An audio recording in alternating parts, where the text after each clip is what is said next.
Olá, seja muito bem-vindo à nossa primeira aula do curso de Circuitos Elétricos.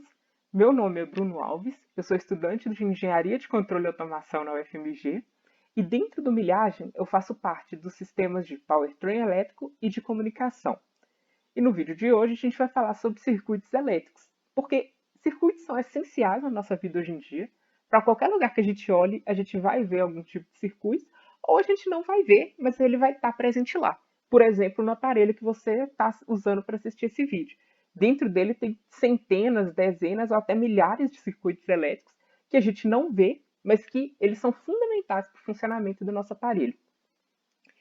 Na aula de hoje, a gente vai falar sobre propriedades elétricas e a primeira lei de Ohm. E a gente vai abordar os assuntos de tensão, corrente, resistência, a primeira lei de Ohm e potência. A tensão vai ser a primeira propriedade que a gente vai falar. E você pode conhecer ela também com o nome de voltagem ou com o nome de diferença de potencial, DDP, né? Porque a tensão nada mais é do que isso, diferença de potencial elétrico entre dois pontos do circuito. E o que, que isso significa? Que, por exemplo, uma pilha, ela vai ter o polo positivo, que na pilha vai ficar representado por um mais, e o polo negativo. E entre esses dois polos, numa pilha AA, por exemplo, aquela pilha mais comum que a gente tem, que a gente vê, né? Que a gente usa para controle remoto, que a gente usa para pôr em brinquedo eletrônico, geralmente ela tem 1.5 ou 1.2 volts. Isso significa que entre os dois polos dela, a diferença de potencial é 1.5 ou 1.2 volts. O- Talvez fique um pouco complicado de entender o que é a tensão assim, mas a partir do momento que eu der um exemplo, eu acho que pode ser que fique mais claro. Já a corrente é mais fácil de entender. A corrente ela é o movimento das cargas elétricas. Então a gente tem que pensar assim: sempre que tem carga movimentando, vai ter uma corrente. Então, por exemplo, se eu colocar uma pilha no circuito, num circuito, quando eu coloco uma pilha no controle remoto, ela começa a fornecer corrente, então as cargas vão começar a se movimentar, e isso vai fazer com que as cargas passem de um polo da pilha até o outro polo. E esse movimento das cargas, a quantidade de cargas que passa em um ponto do nosso circuito por segundo, é a corrente. Então, por exemplo, se eu pego um pedacinho do fio e naquele pedacinho eu conto quantas cargas passaram, é claro que é impossível eu conseguir contar isso a olho nu. Eu precisaria de um multímetro ou um outro instrumento de medida, né? Mas se eu conseguisse me contar aquela quantidade, aquela quantidade de cargas por segundo seria o que a gente chama de corrente. Já a resistência, como o próprio nome já diz, ela vai resistir à passagem de cargas, ou seja, ela vai dificultar a passagem da corrente.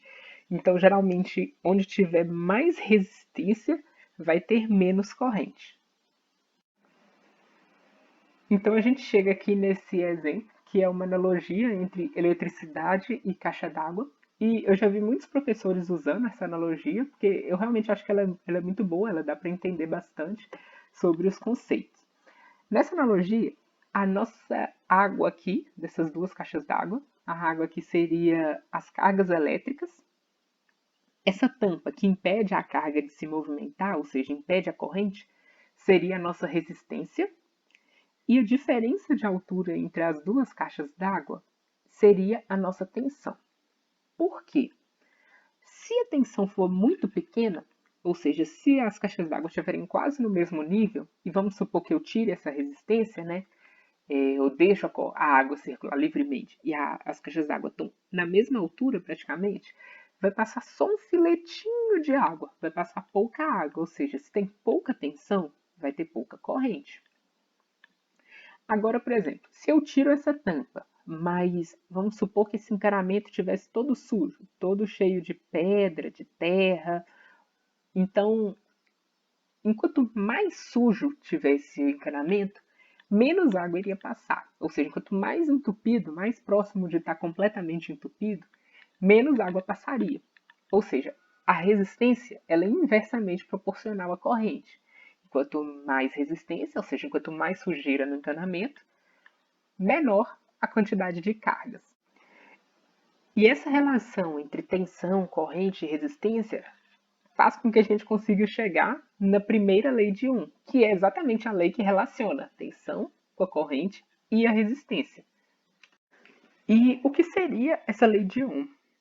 A lei de Ohm, vamos resumir ela aqui em tensão é igual a resistência vezes a corrente, ou seja, a tensão em volts, a gente sempre tem que lembrar da unidade de medida. Então, a unidade de medida da tensão é o volt, o da resistência é o ohm, graças ao físico, né, que formulou a lei. Ele recebeu aí essa homenagem em forma de unidade de medida, é o ohm, e o símbolo é esse ômegazinho. E a corrente que a gente representou aqui na fórmula por I, a unidade de medida dela é o ampere, que é uma homenagem a um outro físico também. E a letra, né, que representa o ampere é o A, apesar de que na fórmula, por convenção, a gente coloca I. Mas quando você disser, isso é... E a corrente desse circuito é de 5 amperes. Você vai colocar de 5 A ou 5 amperes.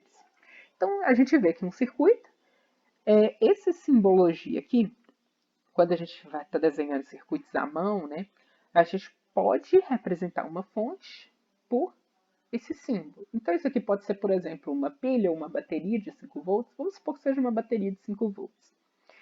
E esse símbolo aqui é o que a gente representa para resistência. Então, a gente tem uma fonte de 5 volts, uma resistência de 10 ohms, e a gente quer saber a corrente.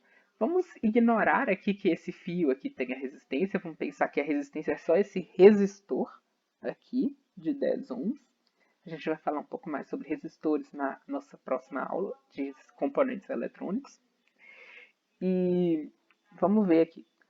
Se a gente jogar a tensão 5 volts aqui na forma, a gente vai ver que 5 é igual a 10 ohms vezes I. Então, vamos pensar aqui. Vamos jogar aqui na forma. 5 é igual a 10 vezes I é igual a 5 dividido por 10, I é igual a 0,5 A.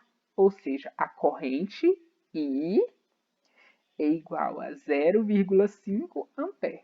Então, a gente vai pensar aqui. Essa corrente tem meio ampere. Ou 500 miliamperes, que também é muito comum a gente falar 500 miliamperes, mas quando você for usar a unidade de medida para fazer o cálculo, é sempre bom você jogar o cálculo no ampere. Você colocar para a unidade de medida padrão, realiza o cálculo e aí depois você pode chamar, por exemplo, aqui de 500 miliamperes. Agora a gente vai falar aqui também sobre potência. A potência ela é igual a resistência vezes a corrente ao quadrado.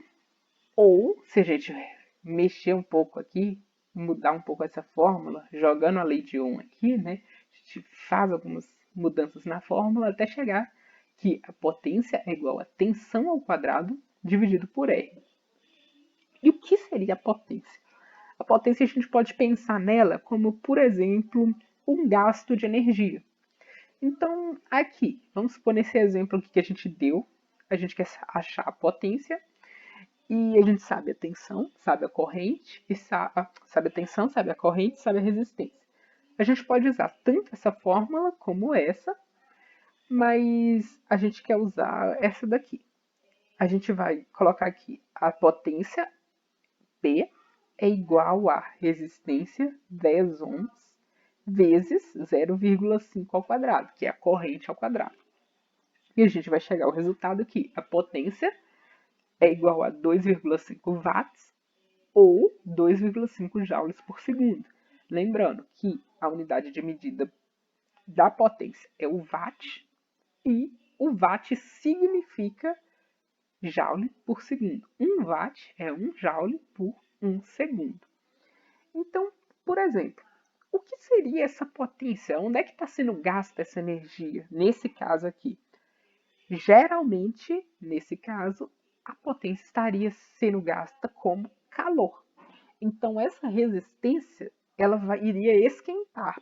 E você pensar, mas eu não quero gastar energia, assim, jogar energia fora. Então, ter resistência no meu circuito, eu vou estar jogando energia fora? Sim.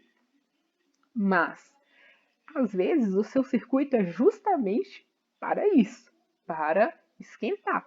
Então, você pensa, por exemplo, um chuveiro ou um ferro de passar roupa, ele é justamente isso.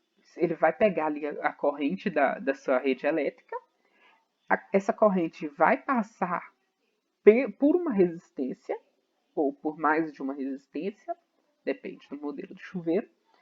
Essas resistências vão esquentar, elas vão esquentar a sua água e vão voltar para a rede elétrica. Então, esse movimento das cargas ali que saíram da rede e voltaram para a rede é a corrente que esquenta a resistência, lembrando que a rede elétrica da sua casa também tem uma determinada tensão. E isso é o que a gente tinha para a aula de hoje. Eu gostaria de agradecer, muito obrigado por ter assistido.